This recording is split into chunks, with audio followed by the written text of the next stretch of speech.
안녕하세요. 장준호 교수입니다. 지난 21대 국회의원 선거에서는 새로운 유권자가 등장했습니다. 선거 연령을 만 19세에서 18세로 낮추는 공직선거법이 시행되었는데요. 55만여 명에 달하는 만 18세 새내기 유권자가 투표를 할 수 있게 되었습니다. 긴장 반 설레임 반으로 때로는 교복을 입고 선거권을 행사한 청소년 유권자들, 생애 첫 투표에 나서는 이들을 위해 우리에게는 어떤 민주시민 교육이 필요할지 열린 민주주의 교실 공감에서 지금부터 하나씩 알아보겠습니다.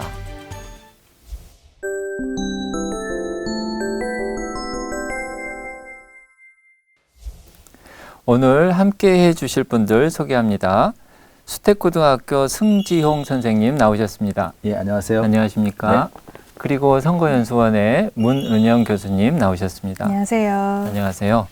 네, 두 분 너무 반갑습니다. 금년에 선거법이 이제 개정이 됐는데요.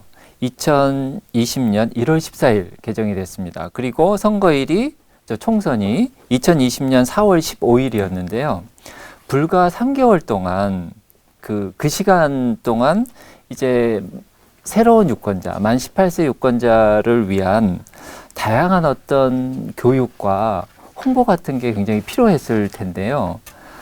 선관위에서 굉장히 이 3개월이 짧은 기간이기 때문에 굉장히 홍보나 또 교육을 하는 데 있어서 힘들었을 것 같아요. 어떻습니까? 일단 법이 통과가 되고, 그래서 이제 선거가 정말 코앞이었으니까 3개월 앞뒀으니까 네. 그러면 또 18세 중에 다 선거에 참여할 수 있는 건 아니거든요. 네. 선거권을 주는 선거일에 대한 기준이 있어서 일단 누가 투표할 수 있는지, 그리고 네. 또 어떻게 투표할 수 있는지를 알리는 게 가장 시급했고요. 그래서 우선 저희가 했던 작업은 이제 학생용 그리고 교사용 선거교육 교재를 제작을 했고요. 또 하나는 또 우리나라 선거법 체제 하에 이제 18세 유권자들이 선거와 관련해서 이제 개입이 되는 거잖아요. 그래서 몰라서 법을 위반하지 않도록 알려주는 그 역할을 하기 위해서 정치관계법 사례 예시집이라는 또 책자를 만들어서 배포했습니다. 굉장히 어렵네요. 정치관계법 사례집. 네, 정치관계법이라고 하면 사실 네. 가장 이제 대표로 되는 선거법이 공직선거법이 있고요. 네. 그 외에 정당법, 정치자금법 이렇게 세 개의 법을 묶어서 이제 선거와 직접적으로 관련된 법이라고 해서 정치관계법이라고 저희가 통칭 얘기하고 있고요. 아주 친절하게 설명을 해주셔서 네, 감사드립니다. 그리고 네. 그 교재 제작, 예시집 제작 말고도 이제 실제 교육을 이제 나가서 진행해 주실 선관위 직원으로 구성된 전문 강사 네. 육성을 했고, 그다음에 3개월 동안요? 아니면 아니죠. 미리 준비를 해 놓으셨겠죠? 저희가 이제 실질적으로 준비하는 것 법 통과되기 이전부터 이제 통과되면 바로 해야 되니까 그때부터 사전 준비를 하려고 계획을 세우고 있었고, 바로 교재 작성되는 대로 이제 교육 강사 양성했고, 그리고 이제 선거에 임박해서는 이제 학생들에게 직접 문자 메시지를 통해서 선거법 안내 문자 메시지도 발송했고, 또 관련된 리플릿, 교육 영상, 그리고 아시다시피 코로나 시국에서 이제 직접적으로 대면에서 교육받을 수 있는 방법이 많이 없다 보니까 온라인을 통한 여러 가지 유튜브 채널이나 홈페이지 채널을 통해서 많이 올려서 그래도 좀 쉽게 그 다방면에서 접할 수 있는 방법으로 제공하려고 노력을 했죠. 하지만 너무 짧았고 아시다시피 또 네. 너무 큰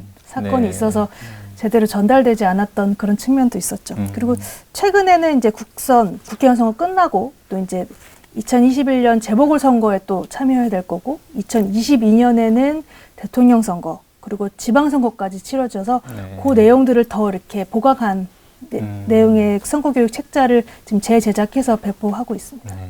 그러니까 요약을 하면은 이 3개월 동안 굉장히 많은 일을 했고, 그리고 실제로 3개월 이전에도 네. 준비를 하는 과정 속에서도 전문 강사를 양성한다든지 또 매뉴얼을 만든다든지, 그리고 또 해서는 안 되는 것들, 네. 이런 것들에 대해서 어떻게 알려줄까, 네. 선거연수원에서 굉장히 많은 고민들을 하고, 실제로 이제 3개월 동안 코로나 시국에도 굉장히 노력을 했다, 이런 말씀을 해주셨습니다. 노력하려고 네. 노력했죠.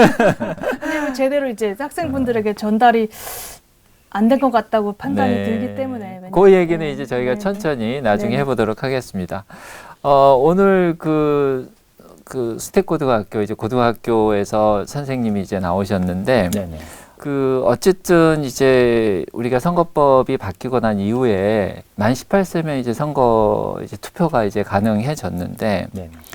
아이들도 굉장히 생소했을 것 같아요. 예. 이거를 실제로 이렇게 한 아이들의 느낌도 굉장히 좀 네. 새로웠을 것 같고 그 실제로 이제 선생님 반에서 그리고 네. 선생님 학교에서 네. 고3 학생 중에 실제로 투표를 하고 온 친구들이 굉장히 많았었나요?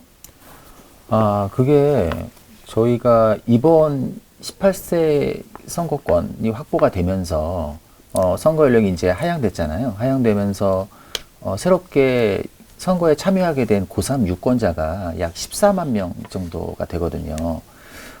근데 뭐 다 아시다시피 코로나19 확진자가 2월 말 기준으로 해서 굉장히 급속하게 증가를 해서 결국 저희가 이제 오프라인 계약, 이번에 또 새롭게 나왔네요. 오프라인 계약이라는 말도.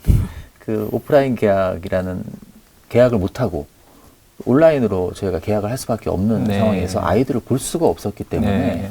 뭐 아이들한테 투표를 했는지 여부를 물어볼 수 있는 그런 기회가 없었고 또 앞서 교수님께서도 말씀하신 것처럼 이제 선관위에서도 여러 가지 또 방문 선거 교육 이런 것도 준비를 했거든요. 근데 이제 대부분 또 방문 선거 교육이라면 어떤 의미에서의 방문 선거입니까? 그러니까 아이들이 네. 모여 있는 장소에 방문을 한다는 얘기입니까? 그러니까 해당 학교가 신청을 하게 되면 신청한 학교를 대상으로 가서 이제 방문 선거 교육을 실시하는 거죠. 그래서 강사분들도 이제 다 양성을 하셨고 네. 교육도 시키신 걸로 알고 있는데 대부분 취소가 된 걸로 알고 있습니다. 그래도 고3들은 네. 이렇게 코로나 시국에도 매번 이제 학교를 나오고 그랬던 것으로 알고 있는데. 선거 이후였죠. 매일 나오고. 선거 네, 이후에 제 매일 기억으로는. 나왔고, 저희 선거 계획- 전에는 네. 이제 못 나왔던 거죠, 저희 학교를. 계획상으로는 2,500여 회 정도를 계획을 했는데 네.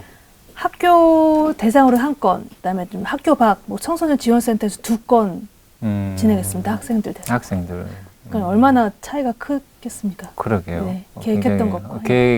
계획대로 안 너무 됐기 아쉽습니다. 때문에 네. 선관위 쪽에서는 좀 이렇게 아쉬운 네. 준비에 비해서 좀 아쉬운 측면들이 있었던 것 같습니다. 자, 저도 처음으로 투표했을 때 기억을 해보면 이제 투표를 처음 하니까 굉장히 떨리기도 하고 설레이기도 하고 왜 실수하면 안 되지, 도장 잘 찍어야지, 뭐 이렇게 여러 감정이 교차했던 것 같아요. 그래서 이 첫 선거에 대한 느낌, 이 느낌에 대해서 이번에 이제 18세 유권자들도 새로운 유권자들도 그런 어떤 느낌을 새롭게 가졌을 것 같아요. 기본적으로 선거에 참여하는 것 그 자체가 사실은 이제 민주시민교육의 의미가 있는 것 같아요. 선생님 어떻습니까? 선거는 사실 우리 헌법 24조에도 규정이 돼 있죠. 네. 참정권, 네. 즉 우리가 이 정치적 기본권이고요. 만 18세 선거권이라는 것 자체가 사실 민주주의 확대라고 볼 수가 있고, 이 18세 선거권 교육을 통해서 또 17세, 또 16세 그 이상의 그 이상의 아이들이 민주시민 교육의 또 주체가 될 수 있습니다. 그리고 이 선거를 경험한 것으로 결국은 예비 유권자들이 어떤 올바른 선택을 할 수 있게 기초적인 정치적 교양도 또 쌓아갈 수 있는 그런 부분이 되고요. 구성원으로서 또 선거에 참여하면서 자연스럽게 시민의식도 길러줄 수 있고요.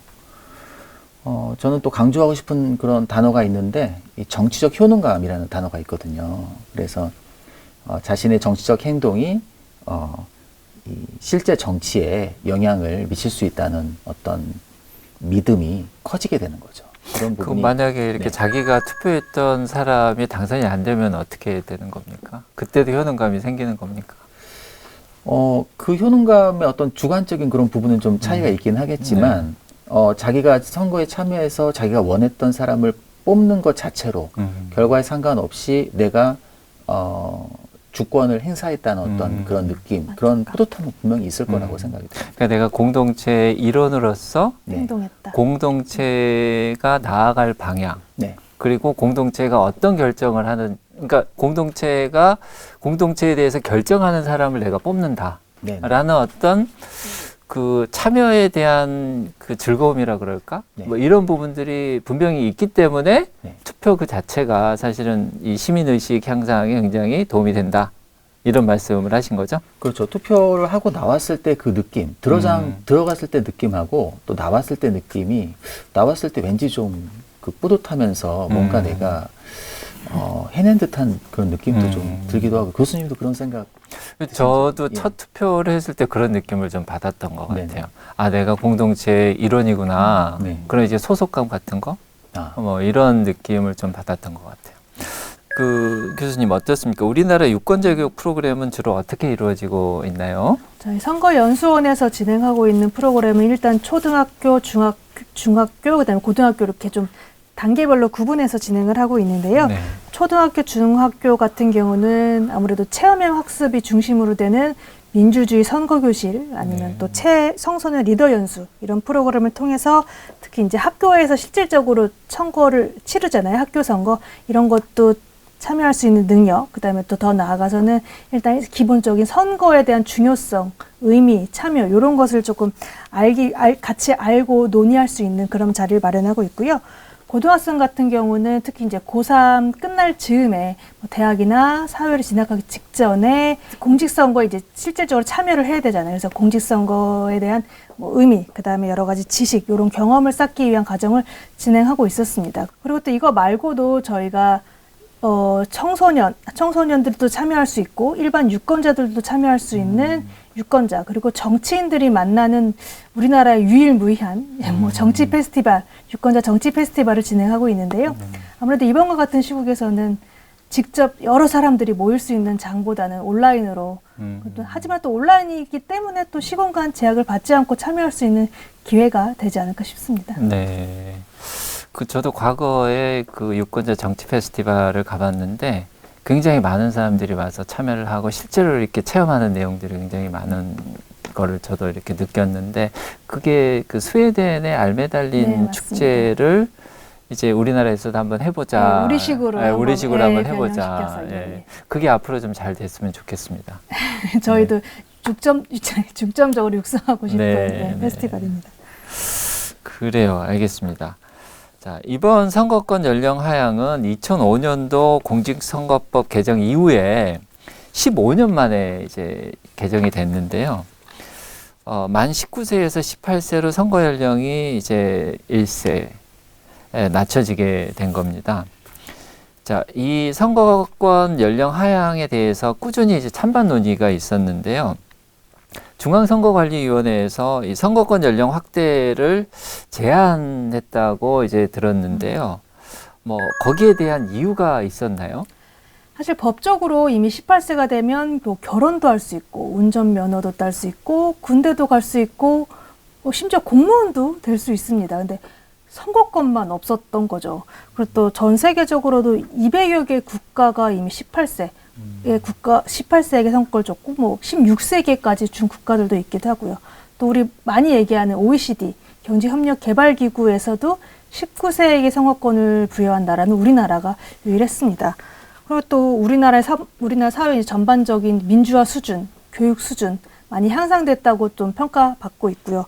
또 하나는 인터넷 같은 여러 매체들을 통해서 정보 교류가 활발해지고 그걸 통해서 또 받아들이는 청소년들의 입장도 확실히 예전에 비해서는 더 주관도 뚜렷해지고 이런 상황 속에서 좀 어느 정도 시기가 되지 않았나 싶은 생각에 선관위에서는 아까 말씀드린 정치관계법 개정 의견을 2016년 8월에 이제 제안을 하게 됐고, 사실 그 이전에도 국가인권위원회에서도 2013년에 선거권 연령 하향을 권고하기도 했었습니다. 어쨌든 세계적인 추세, 그리고 만 18세가 되면은 많은 것들을 할 수 있는데 투표만 할 수 없다. 네. 이제 그런 부분들을 이미 성인인데 공동체에 참여할 수 있는 그 권리를 확보해 준다라는 그런 의미가 이렇게 굉장히 컸던 것 같습니다. 승 선생님 어떻습니까? 네. 이게 이제 OECD 기준으로 보면 36개 국가 중에 총 이제 33개 국가가 이제 18세 선거권을 부여하고 있고, 그리스 같은 경우에는 17세고 오스트리아 같은 경우에는 16세고 이제 그렇습니다.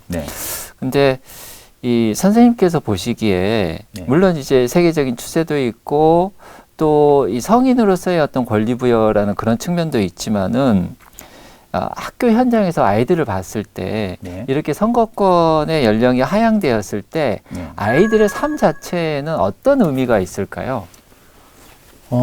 이제 만 18세 선거권이 이제 확보가 되면서 사실 정치인들도 이제 만 18세 유권자에 대한 관심이 커지겠죠. 그리고 이제 그 관심을 갖고서 또 그들의 목소리에 또 귀를 기울이고 또 그들의 목소리가 반영된 정책을 마련할 수 있는 그런 부분이고요. 그래서 결국은 이 18세 선거권이라는 것 자체가 참정권 확대 측면에서 민주주의를 발전시킬 수 있는 그런 기회가 될 수 있는 그런 부분에서 의의가 있다고 보고요. 그 아이들이 실제로 이제 좀 그 자신들의 이해관계라 그럴까요? 네네. 그런 부분들을 이제 표현할 수 있다. 우리도 예를 들자면 아이들의 고민이 있지 않습니까? 네. 뭐 교육제도에 대한 고민도 있을 수 있겠고, 네. 뭐 문화생활에 대한 고민도 있을 수 있겠고, 네.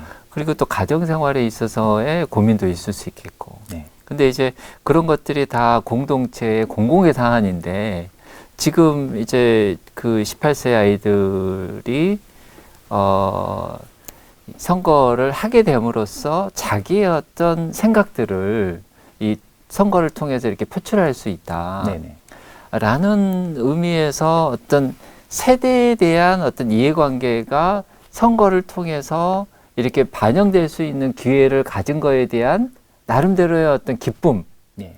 뭐 이런 것들을 좀 현장에서 좀 느꼈을 수도 있었을 것 같은데 워낙 이번에 또 아이들을 못 만나서 네네. 그런 것들을 네. 실제로 이렇게 좀 피부에 와닿게 못 느꼈을 것 같기도 해요, 선생님이.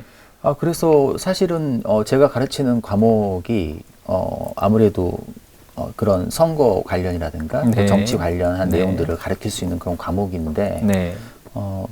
수업 이제 도입부에 이제 선거에 대한 소감이라든가 네. 너희들 선거해 보니까 실제로 어떤 느낌이 들었니? 네. 이렇게 교실에서 좀 물어볼 수 있는 기회가 있었으면 좋겠는데 네. 이번에는 이제 뭐 상황이나 여건상 그런 기회가 좀 없었을 것 같고요.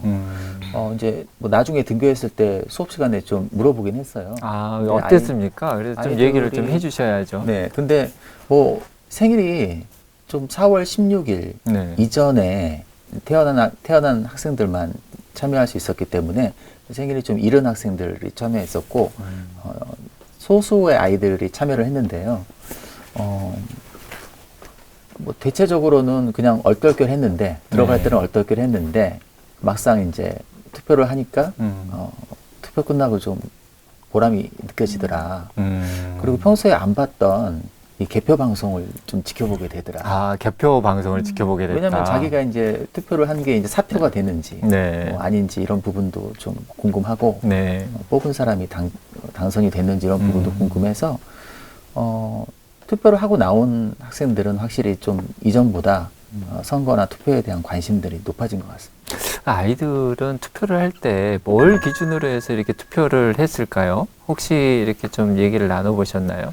앞서 이 교수님이 말씀하신 것처럼 사실 선관위에서도 여러 영상이라든가 또 홍보물을 또 준비를 했고 또 유튜브에도 관련 그런 자료들이 다 올라간 걸로 알고 있는데 그런 사실 선거 교육이라든가 또 이 선거와 관련된 어떤 정확한 정보 이런 것들을 이런 코로나19 상황에서 제대로 제공받지 못했잖아요. 네. 그러다 보니 이제 자신이 정치적 판단을 할 때 뭘 가지고 또 투표를 해야 되는지 선거에 참여하는지 그런 기준을 마련하는 데 있어서 좀 시간적인 그런 부분이 좀 부족했던 것 같아요. 실제로 네. 선생님이 이렇게 그 18세 유권자들을 이렇게 교복 입은 유권자라 그러죠. 네. 근데 그 아이들에게 선거에 잘 참여할 수 있도록 네. 이렇게 도와주는 그런 상황 속에서 굉장히 그런 맥락에서 좀 어려움들이 굉장히 많았을 것 같아요. 그렇죠, 이번에. 그렇죠. 네. 아무래도 이미 아이들이 그 등교했을 때는 이미 총선이 끝나 있는 상황에서 네. 등교를 했기 때문에 네. 이제 그런 거를 학교에서 이제 전달할 수 있는 그런 네. 부분도 없었고 다음 선거에 참여할 때 또 어떤 마음으로 이제 너희들이 이번에 한번 선거를 참여해 봤고 또 이제 생일이 느린 학생들 같은 경우에는 네. 뭐 참여하지 못했지만 네. 이제 너희들이 이제 주권을 행사하는 그런 시대에 왔기 때문에 앞으로 좀 정치에 많은 관심을 갖고 이런 후보들의 공약이라든가 또 후보자의 어떤 면면 이런 부분들을 좀 살펴볼 필요가 있다. 왜냐하면은 내가 뽑은 사람이 정책을 결정하고 시행하면서 결국 너희들 삶에 굉장히 큰 부분에 영향을 주기 때문에 너희들이 사회에 나가게 되면은 이제 이런 부분, 특히 정치에 대한 그런 부분은 좀 더 관심을 많이 가질 필요가 있다. 이런 얘기들은 했었습니다. 선생님, 그 교수님 어떻습니까? 이런 현장에서의 고민, 그러니까 아이들의 정치적 판단을 향상시켜 줄 수 있는 나름대로의 어떤 프로그램, 뭐 이런 부분들에 대한 고민도 선관위 쪽에서 있었을 것 같아요. 특히 선거연수원 쪽에서 다양한 프로그램들을 개발하는 데 있어서 어떻게 하면 아이들이 나름대로 정치적 판단을 좀 잘할 수 있을까? 어떻습니까? 어떤 프로그램이 좀 어떤 매뉴얼을 좀 제시하고 있나요? 저희가 그래서 일단 가장 1차적으로 만들었던 게 교육교재, 네. 선거 교육 교재라고 해서 청소년용, 그다음에 교사용 이렇게 만들었던 두 가지고요.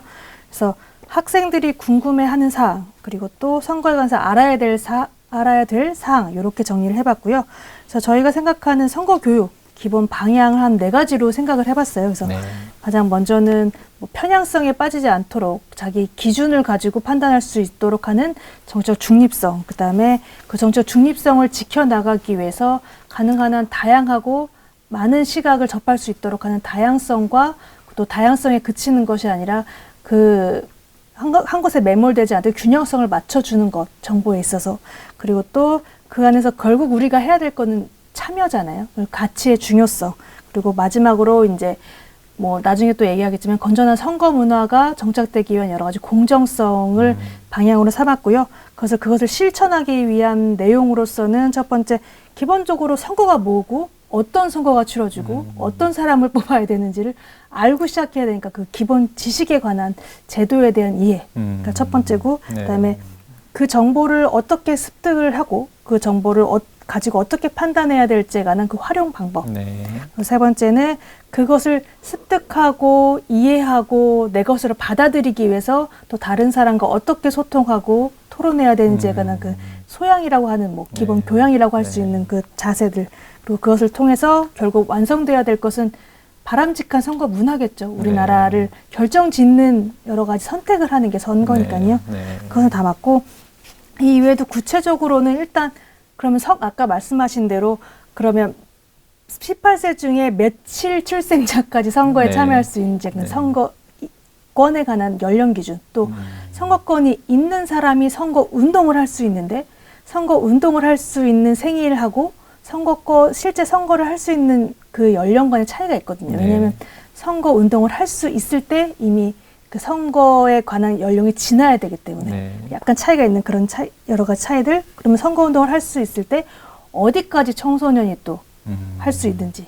무한정 후보자처럼 선거 운동을 할 수 있는 것은 아니니까요. 네. 그래서 또 마지막으로는 선거법상 이제 선생님들이 어디까지 이제 아이들을 위해서 사실은 그 여러 가지 교육적 방향도 있겠지만 그 행위를 이제 정책의 행위를 할 수 있는지에 관한 내용을 저희가 최대한 제시하려고 노력을 했었죠. 그 마지막에 말씀하신 부분이 사실 학교 현장에서 굉장히 중요할 것 같습니다. 그러니까 선거연수원에서 제시한 선거교육의 방향성이 4가지로 정리가 되는 것 같습니다. 첫 번째는 정치적 중립성, 그리고 두 번째는 정보의 다양성과 균형성, 그리고 세 번째는 선거 참여의 가치와 중요성, 그리고 네 번째는 선거의 공정성입니다. 이제 4가지가 굉장히 모두가 이제 중요한 가치인데요. 우리 승 선생님께서 이 4가지 가치를 들었을 때 가장 강조하고 싶은 방향성이 혹시 있을까요? 학교 교육에 있어서? 수업을 하면서 네. 선거 참여의 가치와 중요성에 대해서 참 강조하고 싶은 그런 부분이 있는데요. 네. 다 아시다시피 민주주의의 꽃은 선거라는 그런 말이 있지 않습니까? 그래서 민주주의는 선거를 통했을 때 그 꽃을 활짝 피울 수 있는 이런 부분이 생길 수 있고요. 저희가 평상시에 살아갈 때 우리 국민이 나라의 주인이라는 생각이 잘 안 드는데, 저희가 선거에 참여할 때만큼은 충분히 우리가 나라의 주인이라는 생각을 할 수 있는 것 같습니다. 그리고 우리의 목소리를 대변할 수 있는 그런 대표자를 뽑았을 때 느낌도 굉장히 색다르고 좋지 않습니까? 네. 그래서 투표를 하게 되면 내가 사실 민주주의 혜택을 누리고 있다는 그런 생각이 들고 투표를 하지 않는다는 것은 사실 내 관심 사항이 아니라서 이 투표를 하지 않는다 이런 걸 떠나서 내 정당한 권리를 저버리게 되는 것이고 사실 나라에서 어떤 일을 하든지 그에 대한 목소리를 내지 못하는 그런 부분이 생기는 거죠. 그리고 이제 헌법 제1조 2항에 보면 대한민국의 주권은 국민에게 있고 모든 권력은 국민으로부터 나온다. 그러니까 헌법 제1조 2항이잖아요. 근데 거기서 얘기하는 권력이라는 게 결국 우리가 선거를 통해서 만들어지는 거 아니겠습니까? 국민이 또 선거에 참여하지 않게 되면 권력자들은 국민을 두려워하지 않게 되는 그런 부분이 있는 것 같아서 사실은 저는 이런 부분을 좀 강조하고 싶습니다. 그러니까 승 선생님께서는 선거의 중요성 이 부분을 그게 어떤 의미가 있는지 우리 삶에 있어서 어떤 의미가 있는지 학교 교육에 있어서 이제 아이들에게 이제 뭐 사회과 교육이나 또 그와 유사한 어떤 교과에서 아이들과 수업을 할 때 그 의미에 대해서 이렇게 좀 더 의미 부여를 좀 하고 싶다 이런 말씀을 이렇게 해주셨습니다. 네.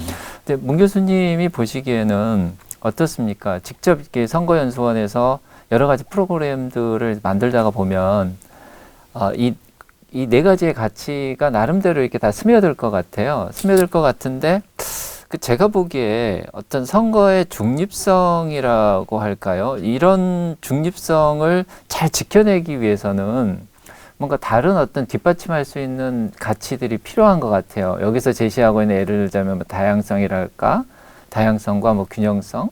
뭐 이런 것도 좀 될 것 같고요. 근데 좀 개념적으로 중립성과 뭐 정보를 제공하는 데 있어서의 다양성과 또 균형성과 뭐 이런 것들이 이렇게 좀 정리가 좀 안 되는 것 같습니다. 좀 이렇게 명확하게 개념을 좀 이렇게 좀 말씀해 주시면 좋을 것 저희가 같은데. 제시하고 싶었던 거는 일단 교육이 선거에 관한 교육이 이제 청소년 학생들에게 다가갔을 때 그 교육하는 사람의 편향성을 이렇게 강조하지 않도록 즉 스스로 학생이나 청소년이 스스로 판단할 수 있도록 그 중립성을 지켜나가지 그러니까 교육하는 입장에서 중립성을 지켜나감으로써 받아들인 입장에서 그 사람의 기준과 가치에 휘말리지 않도록 그래서 중립성을 지켜주는 게 가장 첫 번째 가치로 뽑은 거였고요. 네. 그래서 그것을 실현해 나가기 위해서는 가능한 한 많은 정보, 생각할 거리를 그 학생들에게, 청소년들에게 제공을 해야 되는 측면에서 정보의 다양성, 균형성, 그 가치 있게 내세웠게 된 거죠. 네. 학교 현장에서 사실 굉장히 선생님이 중립성을 가지고 아이들에게 뭔가 정보의 객관적인 정보, 그리고 다양한 정보, 그리고 이제 비중 자체가 치우치지 않게 좀 균형적으로 이렇게 좀 정보를 제공하는 것, 입장을 제공하는 것, 시각을 제공하는 것, 이거 굉장히 필요할 것 같은데 아이들에게. 어떻습니까? 참 그런 부분이 가장 어려운 것 같아요. 어렵죠, 네, 실제로. 어렵고 사실 교원이 지켜야 되는 그런 가장 기본적인 윤리가 정치적 중립성이기 때문에 특히 이제 수업을 하면서 뭐 관련 얘기가 나와도 어떤 정치적인 어떤 이슈라든가 또는 뭐 이념적인 그런 부분이라든가 이런 거에 대해서 언급하기가 좀 사실 좀 어렵거든요. 그럼 어떻게 합니까? 이거를 네. 그래도 뭔가 이념적인 거를 얘기를 해야 네네. 아이들에게 소개가 되고 아이들도 생각을 하면서 뭔가 판단을 하지 않겠습니까? 그래서 그런 부분을 이제 그런 민감한 이슈라든가 또는 뭐 관련된 내용이 나왔을 때 특히 뭐 예를 들면 양당제 같은 그런 개념이 나오게 되면 저희 나라의 어떤 현실을 얘기를 하기는 하지만 뭐 구체적인 정당명을 언급을 하면서 뭐 그 정당의 어떤 특색이라든가 정책이라든가 뭐 이런 부분을 사실 더 깊게 들어가는 것 자체가 쉽지가 않더라고요. 그러니까 예를 들자면은 독일 같은 나라는 아까 얘기했던 정치적 중립성이나 아니면은 또 뭐 다양성 그다음에 또 뭐 균형성 같은 걸 얘기를 하잖아요. 그러면은 실제로 교사가 강압은 하지 않고 아이들이 서로 자기 의견을 자유롭게 얘기할 수 있는 분위기를 만들어주고 그리고 실제로 바깥에서 현장에서 일어나는 여러 가지 사회적 이슈들, 어떤 특정 현실에 있어서의 정당을 실제로 얘기하지 못한다고 하면 예. 이게 어떻게 정치 교육이 되고 민주시민 교육이 되고 또 아이들이 올바르게 판단할 수 있는 뭔가 트레이닝이 될 수가 없는 거죠.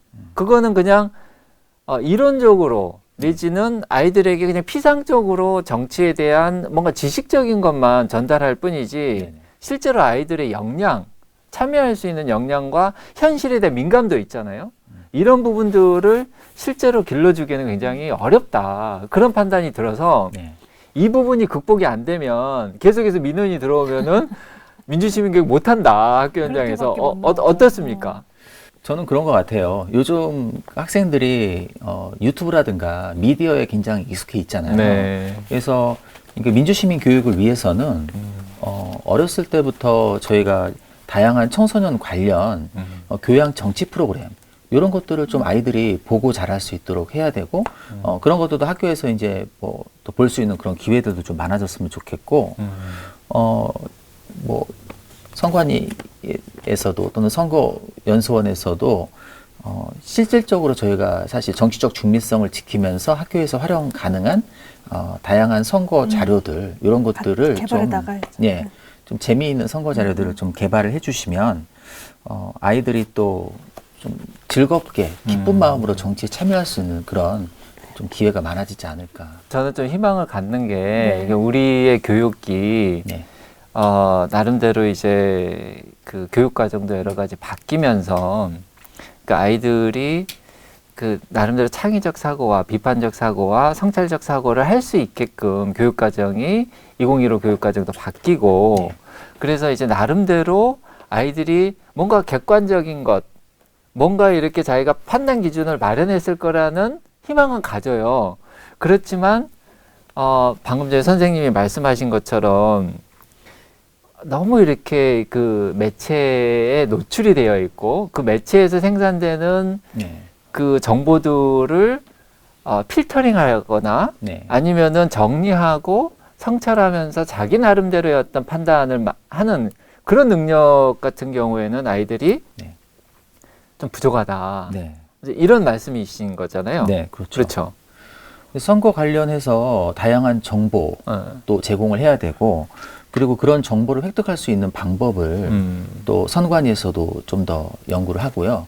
학교에서도 정치적 중립성을 지킬 수 있는 그런 어떤 선에서 아이들한테 여러 가지 어떤 선거와 관련된 정보를 이런 다양한 홍보 수단을 통해서 아이들한테 전달할 수 있는 그런 부분이 있어야 될 것 같습니다. 네, 알겠습니다.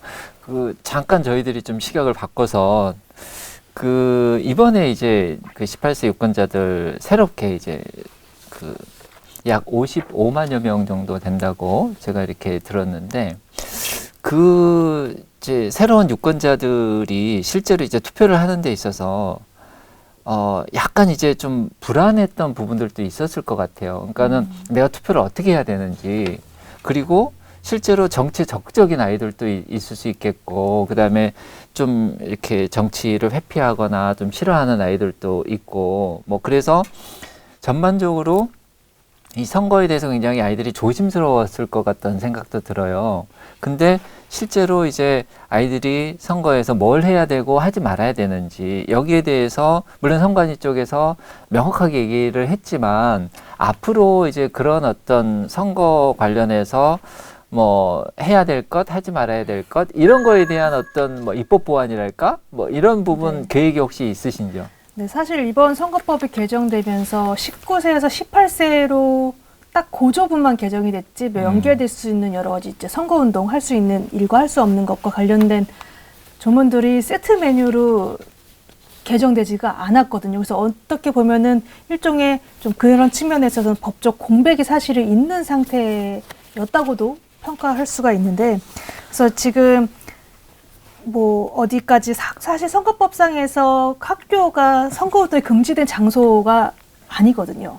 근데 그러다 보니까 학교 안에서 그렇다고 후보자들이 마음대로 들락거리거나 또 선거운동을 할 수 있는 학생들이 또 같은 학생들을 대상으로 마음대로 하거나 뭐 이렇게 된 것에 대해서는 일단은 거의 지금 부정적으로 안 된다는 지침적으로 막고 있었는데 이제 선거법에서 좀 명확한 기준을 정해서 어디까지 되고 어디까지가 될 수 없고 또 막는 것만이 능사도 아니고 또 후보자들도 또 학생들도 청소년들도 소통할 수 있고 선거운동을 하고 받아들일 수 있는 기회도 생겨야 되잖아요. 네. 그래서 그런 명함 배부, 뭐 연설, 의정보고회 이런 것에 관한 세세한 조문들에 관한 기준이 좀 정해져야 될 것 같고 그래서 선관위에서도 선거법에 관한 개정 의견을 제출할 예정이라고 일단 말씀드리고 싶고 네. 그렇게 해야지만 좀 학교 안에서의 혼란들이 좀 줄어들지 않을까 싶습니다. 네. 좀 아이들이 이번에 선거하는 데 있어서 좀 실제로 뭐 해야 될 것, 하지 말아야 될 것, 선거법상 네.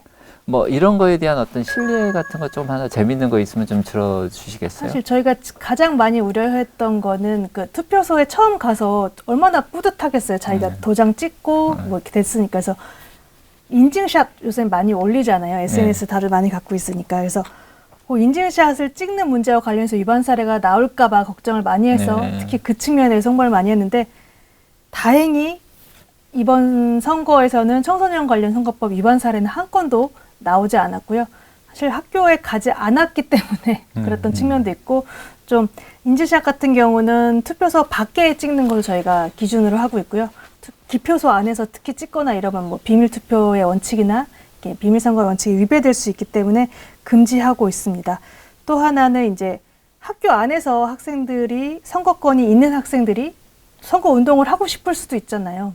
말로 하는 선거 운동은 언제든지 또 할 수 있으니까요. 근데 또 교실을 돌아다니면서 선거 운동을 하는 거는 지금 호별 방문이라고 봐서 금지하고 있습니다. 그래서 그 측면을 좀 우려했는데 뭐 앞서 말씀드렸다시피 학교를 안 가서 네. 참 슬프기도 한.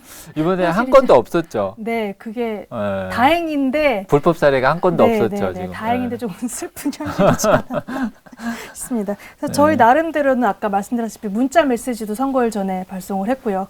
또 하나는 또 그리고 내가 지금 이렇게 하는 게 선거운동이 할 수 있는 건지 없는 건지 궁금할 때 바로바로 물어볼 수 있도록 선관위에 고등학생 유권자 선거법 안내센터를 따로 운영을 했어요. 상담센터를 운영했어요. 그리고 또 전담학교를 두면서 공명선거 지킴이라고 해서 뭐 학교나 학생들에게 얘기해 줄 수 있는 네. 그런 것들을 구축하기도 했었죠. 네. 이번 선거에 있어서.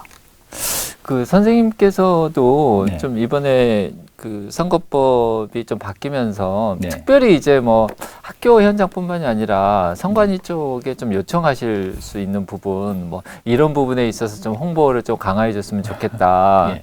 내지는 네네. 뭐 어떤 교육이 좀 필요할 것 같다. 네. 뭐 이런 거에 대한 요청 사항이 있으면은 좀 말씀해 주시기 바랍니다. 뭐 선거에 참여할 때 뭐 이런 건 해서 안 된다. 그런 것도 물론 선거법 위반에 대한 그런 것도 중요하겠지만 네. 이 선거라는 게 참여하면 굉장히 기쁘고 그리고 즐거운 정치 참여 자체가 정말 즐겁다. 이런 것들을 아이들한테 홍보할 수 있는 뭐 그런 여러 가지 어떤 뭐 영상도 좋고요. 그런 뭐 다양한 자료 이런 것들을 저희가 이제 뭐 학교에서 따로 시간을 마련해서 이렇게 하는 것도 중요하지만 이 선거 좀 철 전에 이렇게 좀 다양하게 이렇게 프로그램을 마련해서 아이들이 좀 그런 것들을 보면서 이렇게 선거에 참여하고 또 정치에 참여하고 투표에 참여하는 게 너무 즐거운 거고 당연한 나의 권리구나라는 것을 좀 알게 해줬으면 좋겠어요. 그래서 정치 참여라는 게 정말 즐거운 거다. 그런 선거가 즐겁다라는 거를 좀 선관위 쪽에서 네. 좀 홍보도 좀 적극적으로 하고 네. 또 교육도 좀 즐거운 정치, 즐거운 선거. 네. 선관위 쪽에서도 어쨌든 이 민주시민교육에 적극적으로 이제 나서야 되고 앞으로 이런 상황 속에서 어떤 선관위 쪽의 계획은 혹시 있으신지 짤막하게 말씀만 네, 해주시면. 아무래도 이제 비대면 시대를 거치다 보니까 이런 시대에도 적응할 수 있는 온라인 콘텐츠 개발을 조금 힘써야 될 것 같고요. 또 하나는 18세 유권자라고 했지만은 18세 유권자가 모두 또 학생은 아니거든요. 학교 밖에 있는 청소년들에게 이런 교육이 직접적으로 닿을 수 있도록. 또 하나는 이제 새내기 유권자가 또 18세에서만 그치는 게 아니라 앞으로 16세, 17세, 그래서 체계적으로 조금 전반적으로 선거 교육이 이루어져 나가야 되겠다. 그리고 또 말씀하신 대로 이론 교육에만 머무르는 게 아니라 체험 교육, 체험 학습 교육이 이제 동반될 수 있는 것들이 지속적으로 이제 이루어져 나갈 수 있도록 노력하겠습니다. 네, 아유, 고맙습니다. 지금까지 만 18세 선거권의 의미와 교육 방향, 방향까지 다양한 얘기를 좀 나눠봤는데요.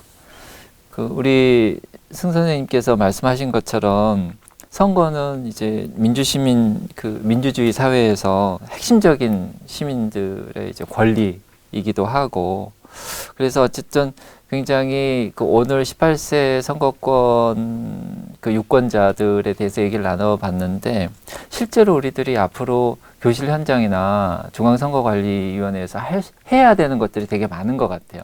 그러니까 우리가 머릿속으로 추상적으로 방향만 설정을 할지, 실제 어떤 아이들을 변화시키고 아이들에게 영향을 줄 수 있는, 그러니까 좋은 방향으로 역량을 키워줄 수 있는 그런 방향을 말씀드리는 겁니다.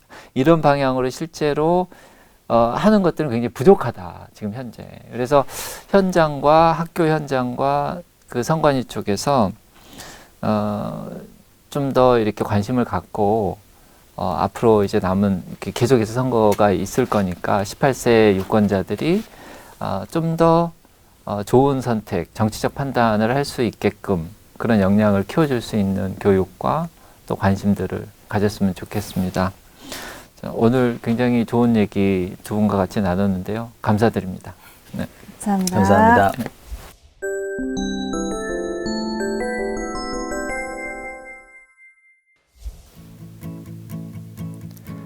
18세 유권자의 선거권이 보장됨에 따라 이제 청년 유권자들의 비중도 높아지게 되었습니다. 앞으로도 많은 선거가 남아 있는데요. 투표장으로 향할 새내기 유권자가 주위에 있다면 관심과 응원을 부탁드립니다. 나이는 달라도 우리에게 주어진 한 표의 힘, 한 표의 가치는 동등하다는 사실도 기억해 주시기 바랍니다. 열린 민주주의 교실 공감, 오늘 준비한 순서는 여기까지입니다. 시청해 주신 여러분 고맙습니다.